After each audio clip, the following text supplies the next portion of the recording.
호주 폭염과 대형 산불, 동아시아의 오랜 장마와 호우 등 지구온난화로 인한 기상재해가 어느 때보다 많이 발생하고 있습니다. 특히 대륙의 빙하가 녹으면서 발생하는 빙하호 역시 큰 문제가 되고 있다고 하는데요. 네, 오늘 날씨학 개론에서 이와 관련한 이야기 나눠보겠습니다. K베더 반기성 센터장과 함께합니다. 네, 안녕하세요. 네, 안녕하세요. 네, 빙하가 녹아 생긴 빙하호죠. 양이 점점 증가해서 지금 심각한 상황이라고 들었는데요. 양이 어느 정도입니까? 일단 그 네이처 기후변화 연구 논문에 발표된 그 내용이 있죠. 미국과 캐나다, 영국 연구진에서 연구를 했는데 2018년에 전 세계 빙하호 개수는 한 1990년보다 53% 정도 증가를 했어요. 예. 현재 14,394개에 달하고 있는데요. 같은 기간 부피는 48% 늘어난 156.5 세제곱킬로미터에 이르르고 있고요. 약 30년 동안 빙하호 개수와 덩치가 모두 대략 한 1.5배 정도가 늘어난 것이죠. 그렇네요. 연구진은 이번 분석을 위해서 25만 4천 장 위성 사진을 확인을 했는데요. 전 지구 단위에서 빙하호가 얼마나 빨리 늘어나고 있는지 또 얼마만큼의 물이 빙하호에 담겼는지 등이 밝혀진 것은 이번이 처음입니다. 네, 이 1990년부터 2018년이라고 하면 30년도 채 되지 않는 기간인데 이 기간 동안 빙하호의 개수와 그 부피 모두 1.5배 정도 늘어났다는 점 정말 기후변화가 심각하다 이런 생각이 듭니다.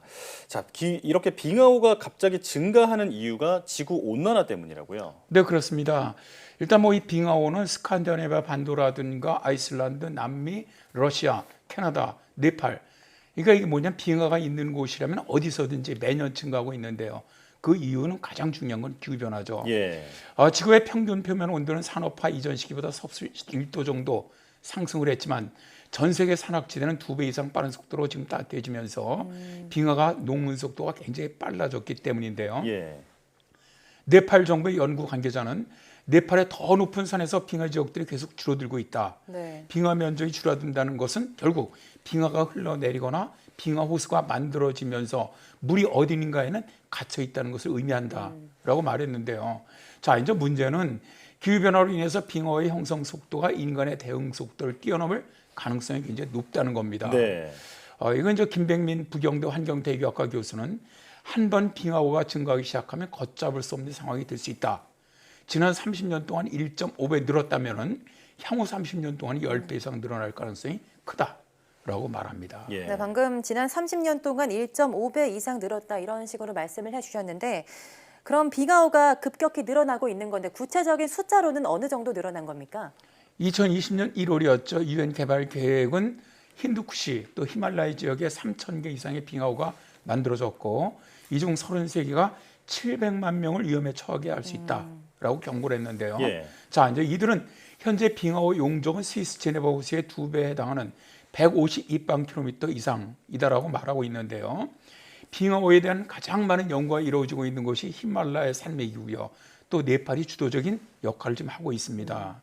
국제통합산업개발센터와 유엔 국가개발계획이 2020년 9월 지금까지 히말라야에서 확인한 빙하호의 개수는 3,624개로 네. 2,070개의 호수가 네팔에 있고요.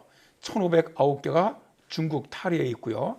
45개가 인도에 있다고 이야기를 합니다. 예. 이들의 연구에 따르면 빙하호 중에 1,410개 호수는 0.02 평방킬로미터보다 크거나 같으며 이 정도로도 한번 폭발을 하면 하루에 심각한 피해를 줄 수 있다. 이렇게 말하는데요. 이 빙하호수들은 물리적 기반 시설을 훼손하고 또 하루의 인명 및 생계 손실을 유발할 수 있다고 이 보고서에서는 밝히고 있습니다. 네. 인도나 네팔, 티베트 자치구 등의 그 인근 국가의 산마을 또 하류 쪽 사람들은 이 혹시나 이 빙하 호수가 언제 넘칠지 몰라서 그런 불안감에 시달리고 있을 것 같은데 실제로 이런 빙하가 녹아서 그 빙하호가 생겼잖아요. 빙하호가 마을을 덮친 그런 사례도 있나요? 가장 컸던 비극은 남미 그 안데스 산맥 그 해발 4,562m 높이에 있었던 팔카코차 빙하호입니다. 네. 여기서 발생을 했어요. 1941년이었는데요. 거대한 눈사태가 빙하호에 쏟아져 내리면서 강한 쓰나미가 발생을 했고요. 빙하호를 지지하던 방벽이 그냥 그대로 무너져 내렸습니다. 그러다 보니까 토양과 암석이 섞인 빙하호에 엄청난 물이 쏟아져 내리면서 산 아래에 있었던 도시죠. 후아레스를 덮치면서 4천여 명이 숨지는 예. 대참사가 발생했습니다. 네. 당시 이 팔카코차 빙하호의 수량은 약 1700만 세제곱미터에 달했는데 이 양은 올림픽 규격 수영장 6,800개를 채울 수 있는 어마어마한 양이었습니다. 예. 자, 그런데 이런 빙하 쓰나미는요 계속 지금 발생하고 있어요. 올해 2020년에도 발생을 했습니다. 2020년 동아시아 지역은 홍수가 굉장히 극심했죠. 히말라야 산맥 쪽으로도 만비가 내렸는데요. 5월 말부터 계속된 많은 비로 2020년 6월 25일이었죠. 티베트 자치구 니우타운의 빙하호 제방이 무너졌는데요. 중국의 북서부 환경자원연구소의 연구원은 눈사태가 발생한 다음에 쓰나미의 홍수봉이 니우타운 하류에 도달하면서 계곡에 700만 입방미터가 넘는 물이 쏟아져 내리면서 수많은 인명피해와 기반시설이 파괴되었다라고 설명을 했는데요. 예. 이런 빙하 쓰나미의 비극은 높은 산맥에 빙하가 있는 곳에서는 다 발생할 수가 있습니다. 그렇겠네요. 네, 지구 온난화로 이 지구 자체 온도가 높아지면서 눈과 얼음이 녹는 속도가 빨라지고 있기 때문에 이렇게 산 아래에 있는 주민들은 좀 쓰나미에 대한 위험이 큰 것 같습니다. 특히 네팔 지역이 빙하 쓰나미 위험이 크다고요. 네, 그렇죠. 이 네팔 지역 같은 경우는 지금까지 총 22번의 빙하 쓰나미를 갖다 겪었는데요. 예. 이 중에 12번은 네팔의 빙하호에서 생긴 일이었지만 10번은 티베트에서 발원을 했죠. 자, 이제 이러다 보니까 유엔 환경계획은 20세기 하반기 들어서 힌두쿠시 히말라야에서 빙하 쓰나미 빈도가 높아지고 있다라고 보고를 했고요. 예. 요즘 빙하 쓰나미는 힌두쿠시 히말라야 지역에서 2년에서 5년에 한 번씩 일어나는 사건이 되었습니다. 자, 이러다 보니까 이제 유엔 그 계곡 이런데 그 빙하 그런 걸 갖다 계획하는 이런 기구에서는 네팔 히말라야 44개 호수에 잠재적 빙하 쓰나미의 위험이 있다라고 얘기를 합니다. 어떻게 보면 농경생활하는 네팔인들에게 빙하로 인한 쓰나미는 아주 청천벽력이죠. 많은 사상자를 낳을 뿐만 아니라 집과 가축을 앗아가고 숲과 농경지를 마치는데요. 고도가 높은 지역에서는 척박한 기후 조건 때문에 작물 재배가 아주 매우 제한적으로 이루어집니다. 그런데 경사지가 한번 홍수에 휩쓸리면 비나 눈, 바람 등으로 인한 침식 때문에 땅이 더 불안정해지면서 더 이상 작물을 재배하기 어려워지죠. 예. 또한 고산지대에서 중요한 다리나 수력발전 시설 같은 사회적인 인프라가 빙하 쓰나미로 다 파괴되고 맙니다. 네, 그냥 한번 물이 넘치거나 뭐 범람하는 수준이 아니라 그 이후에 다시 재건하는데도 큰 영향을 미칠 정도로 아주 심각한 문제다 이런 생각이 드는데 네팔이 그 빙하 쓰나미의 위험이 아주 큰 나라라고 말씀해 주셨잖아요. 네. 그에 따른 대비도 철저하게 좀 준비가 돼야 할 것 같은데 어떤 대비가 있나요? 일단 이 빙하 쓰나미의 발생 빈도가 네팔이 높고요.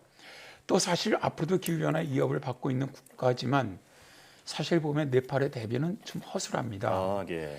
경보 시스템은커녕 5,000m 고도에서 진행되고 있는 빙하호 형성에 대해서 국민들이 여전히 모르고 있고요. 또 지방 정부들도 이에 대한 대책도 없습니다. 아, 예. 위험에 대비하려면 히말라야 빙하와 빙하호의 변동을 추적을 해야 하는데 이런 인벤토리 구축조차 되어 있지 않은 상황이기 때문에 체계적인 모니터링은 상당히 어렵죠. 위험이 알려진 빙하호의 경우 급한 대로 호수의 바닥을 파내면서 물수위를 낮추는 조치가 부분적으로는 취해지고 있지만 험악한 기상과 장비 수송의 문제로 상당히 애로가 많습니다. 예. 빙하 쓰나미에 대한 연구는 물론 네팔의 기후변화 적응 정책도 상당히 필요한 현실이긴 하죠. 네, 빙하 쓰나미도 굉장히 큰 문제지만 이 지구 온난화로 빙하가 녹으면서 다른 각종 기상 이변도 있을 것 같거든요. 빙하가 녹으면서 생기는 기상 이변 또 무엇이 있을까요? 사실 지금 가장 문제가 우리가 이제 북극권 지역, 다음에 이렇게 고산 지역이 지구 평균 기온보다 굉장히 그 기온 상승이 빨라요. 예. 고산 지역은 한 평균 2배 이상 빠른데 실제로 북극권 지역은 최근에 들어와서는 거의 한 4배 이상 빨라졌거든요. 거의 작년 올해 같은 경우는 이렇게 이제 많은 얼음이 녹게 된다면 결국 어떤 영향을 주냐면 일단 지금 오늘 말씀드린 빙하호 같은 경우는 산맥에 영향을 주는 것이지만 네. 이제 북극 빙하가 많이 녹게 되면 결국 우리나라 같은 경우는 올해 장마같이 긴 장마가 올 가능성도 있고요.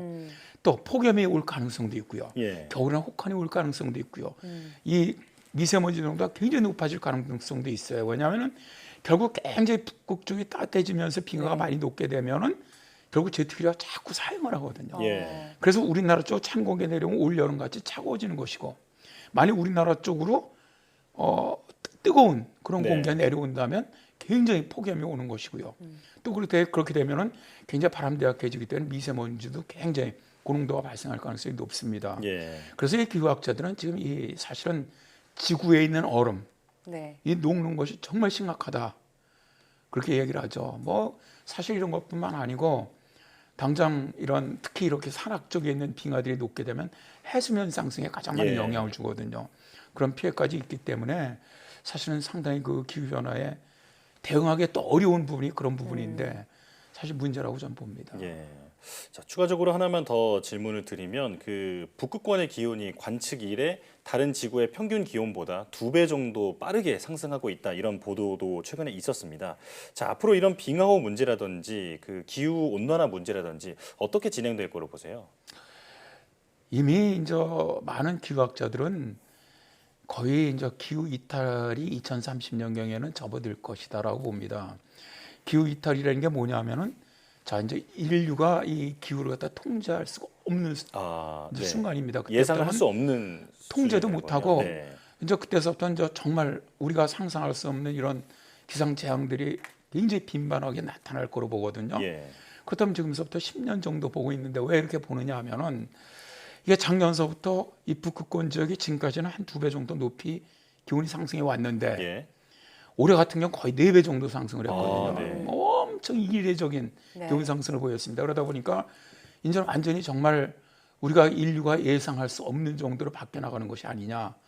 그러니까 굉장히 기후학자들은 굉장히 정말 위험하다고 보고 있습니다. 예. 네, 지구 온난화로 인해서 올해 뭐 잦은 태풍이나 기상 이변 또 오늘 내용 빙하호까지 다양한 문제가 발생하고 있는데요. 네팔뿐 아니라 세계적으로 이번 빙하호에 대한 좀 체계적인 시스템이 구축되어야 할 것 같습니다. 오늘 말씀 고맙습니다. 네, 고맙습니다.